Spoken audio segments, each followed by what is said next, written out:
Hello, welcome to Tea with Professors. I am here with Economics and Asian American Studies Professor Dr. Yamane. Hi.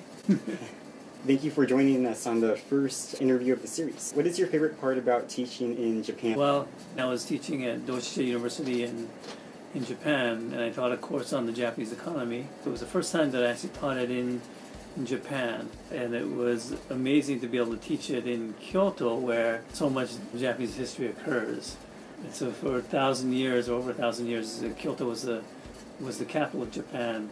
And so whenever I'm talking about specific historical events, I can actually take the students there and show them the spot where these things happen. In Japan, there's an enormous amount of history. There's one bridge. I took my son to this one bridge, and I told him that it was originally built in the year 794.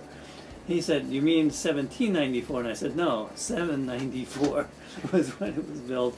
So obviously here in the United States, things don't go back. I don't have that much history, but Japan, there's so much history. It was just amazing to teach it right there. Wow. Why did you choose to focus on economics from college to becoming a professor in the field? When I was a freshman in college, I was double majoring in chemistry and political science.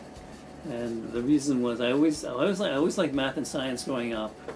And I was named after a chemist, Linus Yamane, and so I thought I should become a chemist. But I also cared a lot about public policy, and I wanted to study political science. And while I always enjoyed studying chemistry out of a book, it's a completely different experience being in the lab, doing experiments. And for whatever reason, I found it very frustrating because when I was in lab, nothing would ever work. Like nothing would dissolve, nothing would crystallize. So I felt really lost. Like, what am I going to do with my life? And it turned out that just by chance I was taking an econ class that semester. And I wasn't really paying much attention to the class until the end when I realized, okay, I've got a final exam coming up. Maybe I should read some of this stuff. And I started reading about it. And I was reading actually about how to regulate monopolies to improve social welfare. And I thought, wow, this is amazing. One, it's about public policy, obviously. But there was also a lot of math in there, which I liked. And so I thought, wow, this is exactly what I want to do. I want to be an economist. And so I started teaching, and with no training whatsoever. To this day, I have no training whatsoever. I just fell in love with it. I thought, oh, this is amazing. Teaching is great, and that's what I wanted to do. I decided I wanted to come to a small liberal arts college because I knew that no matter where I ended up, I'd end up spending too much time with students and focus too much on my teaching. But I thought maybe at a liberal arts college they'll value teaching as much as I value it, and then I might actually get tenure, and maybe that'd be a good thing. And so that's how I ended up here. Wow, fantastic. Great turn of events throughout education and Brewhouse. What efforts do you make in connecting with students?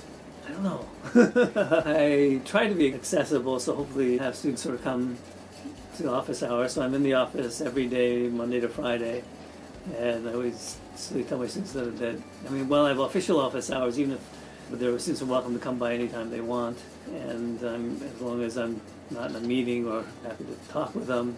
On Fridays, I always have economics lunch, so I'm always having lunch in McConnell Dining Hall.